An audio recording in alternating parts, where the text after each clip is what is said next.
sequences. But Wait, as it started? Yes. That's it? Wow. Yeah. We're 8 minutes late. Huh? You guys aren't playing around. No, she jumped for that. I like it.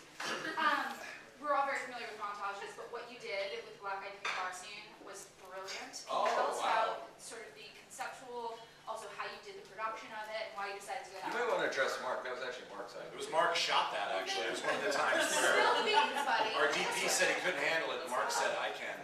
And, no, that came out of, that was actually shot in pre-production. We were supposed to just do stills of these guys drinking at the bar, like off a digital camera. And as we approached it, we're just like, well, that's kind of boring. I've seen that before. And we had seen that video, the Phillips one of the clowns fighting the police, that was circulating on the internet for a while. And Oliver Wood, our DP, and I just loved that. And we said, well, why don't we take a crack at sort of a low-budget version of it? And we just sort of did it by the seat of our pants. We had no idea if it would work. And yeah, we pulled that. I think that was all put together in like 5 days, that whole thing, which was crazy. And then that song covered up a lot of our mistakes. So, Go ahead. Will, a lot of this movie talks about partners and watching each other's back. Is that similar to when you're doing a comedy? Do you have to kind of look at your people you're working with as sort of partnering and watching each other's back comedy-wise? No. I feel like it's more important to be really cutthroat on a set and not look out for each other. That provides a certain tension, and it makes for a horrible work environment, but boy, does it pop. Will actually insists on having a guy on set who counts lines. So there's a constant line count sort of rotating through the production. Would the other actors want to comment on that? I had the least lines, yeah. Yeah, we I felt lost on Greatly that one. reduced. Yeah. We felt it. You feel it when you walk on, but it works. But in the end result, it At works, the right? end, it works. It's a miserable experience, but when you look at it on screen, you go, you know what? The guy has an approach and it works. Everyone's sort of in their own little area counting lines. No one Yeah. talks when film's not rolling. Yeah. There's constantly actors coming to me back behind the monitor screaming at me, why did my line count drop? And it's a nasty, tense It's a environment. backbiting experience. The studios love it because we don't serve food. There's no craft services. There's no creature comforts that most There's no actors. set medic. Yeah. There's no insurance. There's no Yeah. insurance. Yeah. James, go ahead. Mr. McKay, Mr. Ferrell, Mr. Wahlberg, you're all talented comedians. Thanks a lot. Michael and I are fucked. That's why you're on the outside. No, it's just right. In terms of framing the question, you're lovely people as well. But Also, we're lovely, we're just not talented. no, you are. Okay, thanks. When you were working scenes for this film, when Thank you you were for doing, wearing a suit. It shows respect. No one cares. Okay, sorry. when you were doing scenes for this film, did you find that knowing you had to eventually snap back to the themes and plot of a cop movie, did that keep things focused and from going out too wide and getting a little bit fuzzy? I'm not sure where there was a plot, but go ahead.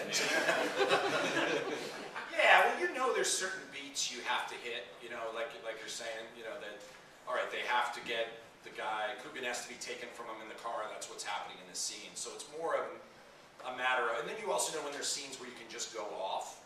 If it's Mark, you know, saying a monologue to Will, or Will chewing out Mark, whatever, you know you've got room there. So you sort of identify the areas where you could get kind of fuzzy and crazy. Like when Michael was talking to the Bed Bath & Beyond employees, I think we improvised about half an hour of material out of that, just on and on and on. And so you kind of learn to identify what the plot points are, and yeah, that's sort of balance. But this There's probably is the most plot-driven movie we've done. I would That's a say. follow-up question gesture he's got right there. If I may. Raised finger, yeah. If I may, very nice. Mr. Wahlberg, as the only person with demonstrable cop movie experience, were you a resource, or did you just like watch them flail around and enjoy their ignorance? Exactly. No, I obviously had a lot of fun making this movie. I certainly felt very comfortable when it came to anything copish or action. But, you know, with all the other stuff, I just basically wanted to follow their lead. It was funny, we'd be shooting a big giant action scene and Will and I were like, wow, look at this. We're breaking a window. And Mark would just come over almost yawning and be like, yeah, we did this one time, except I was being shot out of a cannon and I was on fire. And, you know, Mark, let us have our fun, please. Angela, go ahead. Was the choice of the Prius, was that intentional as far as being environmentally, you know, conscious with this movie? And also, for Will, I wanted to ask you about singing and doing that little song. Was that something that you came up with yourself, or how did that come about? I mean, I think the choice of the Prius was more of just a very sensible car. It's a very Alan Gamble type vehicle, as opposed to, because I think in the earlier drafts of the script, Mark's character drove you know, a Dodge Challenger or something, like a total muscle car, and it was a nice contrast to what I drove. And then you know, as Adam was working on the script, you could just say, just text me any random ideas you have, and one of them was, what if, you know, Terry and Alan are at an Irish bar, and in the scene where information has to be given out, it's his weekly folk singing night, and one of the things Alan loves to do is sing Irish songs at a bar, and I just said that, and Adam wrote back, going into the script. So that's kind of the gist of how that worked.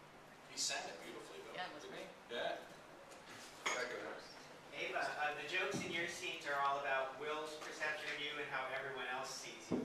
Does it amuse you in real life how hot guys think you are? Wow. You know, I don't Did you leave know. the stage for this? I feel, yeah. I wish people would know that, I don't know, how do I say it? I don't really know, help me. I mean, is that a funny thing to you that's... Well, it doesn't really happen because the truth is, oh God, I'm going to sound like an asshole for saying this, but the truth is, like, the fame walks in the door before you do, if you guys know what I mean. Please help me out. So you no longer know how men really react to you. They just react to, dude, there's that famous girl from Training Day in the other room, you know? Kind of? No? You are a hot lady, though. Quit trying to run away from that. No, but it's like, I just don't feel like I get that genuine response anymore because now I'm Do kind you of think like if you worked at like a Blockbuster Video, do you think the guys would then be like, ah, she's all right? No, but they'd be like... Yeah. Well, I'll tell you a little story, actually. Okay, can I tell you a little story that just reminded me of something? I did this film with Will Smith a few years ago called Hitch, and we went around the world promoting the film. And he calls me Reba for reasons that, well, he calls me Reba. So one day we went to, we were in Rio, we were doing press, and he was like, he came back and we had like the coffee and stuff, and he goes, Reba. He's like, now I thought, you know, Reba, she's this, she is a beautiful girl. You know, this is like Reba Mendes, that's what he calls me, Reba Mendes. He goes, well, I just went down to the coffee shop and I saw about 5 Rebas that worked there. He's like, in Brazil, you're not a big deal. Puts it all in perspective, which is funny. Adam and Will, how does working on material for Funny or Die feed into the creative process when it comes time to do a long-form movie like this?